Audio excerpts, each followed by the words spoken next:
Hi, everybody. Welcome back to the Listen Up Girl podcast, your go-to LGBTQ plus news, culture, and stories that deserve more attention. Happy Monday. I am your host, Zach Randles-Friedman, and today we've got a fast but powerful lineup. We're talking about Colman Domingo taking over Saturday Night Live, JoJo Siwa opening up about identity and backlash, a troubling rise in healthcare discrimination laws, and a missing teen case that needs some visibility. Let's start off with Colman Domingo did not just host SNL, he owned it. Colman Domingo made his SNL debut, and it felt like a cultural moment. He opened with confidence, humor, and control. Not over the top, not loud, just completely locked in. And honestly, that's what made it so powerful. In his monologue, he joked about being everywhere lately, which, let's be real, he is. He didn't come off as an ego, it felt earned. Then he slowed things down. He called for better lighting, better music, and suddenly the stage didn't feel like SNL anymore. It felt intentional, stylish, almost cinematic. There was even a moment he joked about spotting a straight couple, making on the audience saying, "Oh, they're straight? You don't see that every day." It landed, it was funny, but it also flipped the script in a subtle way. And that's what made the whole performance stand out.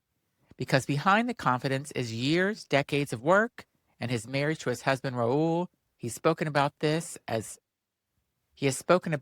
as a grounding force through everything. This doesn't feel like a breakup moment, it feels like a takeover. Love. Next, JoJo Siwa claps back at labels and backlash. JoJo Siwa is opening up about something that clearly has been weighing on her, how people reacted when she started dating a man. And she's being very clear. She's not straight. In a recent interview, she said, "I could never say that I'm straight."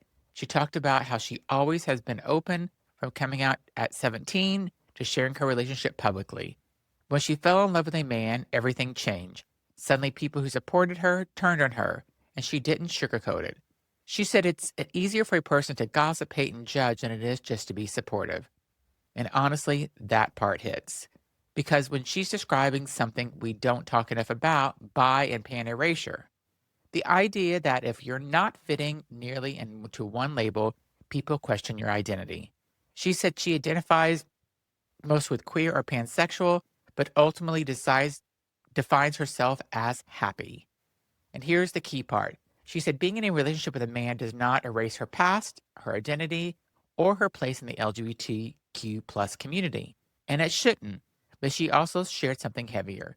She said she's experienced bullying from people within the LGBTQ plus community, that she felt judged, watched, and talked about, and that kind of internal division. It's something we need to talk about more, because if people feel like they can't evolve, can't explore, can't be fluid without being attacked, that's a problem. So leave JoJo Siwa alone. Let her love who she wants. She said she's not straight. She said she's figuring it out, not even figuring it out. She just wants to love. Next, healthcare discrimination laws are having a real consequence. The next story is important and honestly concerning. As of 2026, 11 U.S. states have laws that allowed healthcare providers to refuse treatment to LGBTQ plus patients based on religious and moral objections. So let that sink in. Doctors, nurses, and providers legally allowed to say no, and researchers are already seeing the impact. In states where the laws exist, HIV testing rates are dropping among LGBTQ plus populations, which means people aren't getting tested, which means diagnoses are happening later, which means outcomes are worse. And this is how policy quietly becomes public health crisis. Because when people don't feel safe accessing care, they don't. They just don't go. And that doesn't just affect individuals, it affects the entire community. And our next story is a little local to Seattle, and I read this and it makes me so sad. But there's a missing trans teen, I should say, and the community is asked to help. So this one's urgent. The Seattle Police Department's LGBTQ plus liaison is asking for help finding a missing trans teen named Nessa Albert. She is 19 years old, described as 6'1", 120 pounds with brown hair and blue eyes. Her friends and family haven't heard from her, and they are deeply concerned. If anyone has information, they're asked to contact Seattle authorities. And I just want to say this clearly. Trans people, especially young trans people, face disproportionately high rates of violence and disappearance. So visibility matters, sharing matters, and paying attention matters. So if you know anything about this trans teen, please be sure to contact the Seattle Police Department. And finally, a powerful perspective coming out of activism tied to Temple University and global LGBTQ plus rights. At the center of this conversation is Ghana and a proposed anti-LGBTQ legislation that could criminalize not just same-sex relationships, but even advocacy.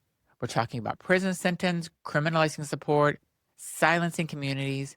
But what stood out the most in this piece wasn't just the policy, it was the message. Economic justice and LGBTQ rights are not separate.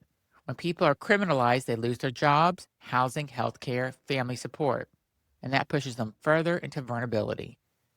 The piece also points out something important. A lot of these anti-LGBTQ law traces back to colonial area policies and are still being fueled today by outside influence, including US-based groups. So this isn't just a local issue, it's global and it's connected. That is your LGBTQ news today, and I appreciate you listening to the Listen Up Grow podcast. From Colman Domingo's quiet but powerful takeover to JoJo Siwa challenging how we think about identity, to real policies affecting real lives, there's a lot happening right now. And if you take anything from this episode, let it be this. Visibility matters, support matters, and how we treat each other, especially when our own community matters. If you enjoy this episode, share it with someone, post it, and talk about it, because these stories deserve to be heard. I'm Randles-Friedman, and I'll be back tomorrow with more LGBTQ plus news. Thank you for listening.